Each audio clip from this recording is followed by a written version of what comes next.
তোর কাছে বাবা দুইটা অপশন আছে, এই দুইটা অপশন ছাড়া বাবা তোর জীবন আর কোন অপশন নাই। Only two option in your life. হয় তুই আজ থেকে নিয়ে 5 বছর মাথার ঘাম পায়ে ফেলে কাজ করবি, একদম বুকের তাজা রক্ত পানি করে দিন রাত পরিশ্রম করে নিজের স্বপ্ন পূরণ করবি। আগামীর 5 বছর তোর লাইফে কোনো অ্যাটাচমেন্ট নেই, কোনো রিলেশনশিপ নেই, কোনো সম্পর্ক নেই, কোনো কিছুই নেই, জাস্ট স্বপ্ন ছাড়া, কাজ ছাড়া।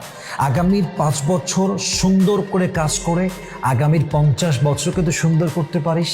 অথবা 2 নম্বর অপশন হচ্ছে আগামীর 5 বছর ঘুমিয়ে খেলে দুলে হিন্দি সিনেমা দেখে প্রেম করে রিলেশন করে নিজের ক্যারিয়ারটা 5 বছর নষ্ট করে আগামীর 50 বছরকে তুই অসুখের করতে পারিস। Now the decision is totally yours.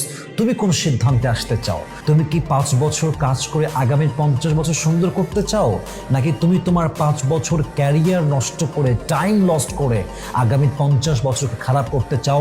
The decision is totally yours and I think you should take the right decision right now. তুমি যদি সিদ্ধান্ত নিতে চাও, this is the right time, this is the perfect time. যদি জীবনে কিছু করতে হয় এখন থেকে সিদ্ধান্ত নেওয়া লাগবে। যদি আগামীর 5 বছর কাজ করতে পারেন, আগামীর 50 বছর এত সুন্দর হবে আপনি কল্পনা করতে পারবেন না ইনশাআল্লাহ।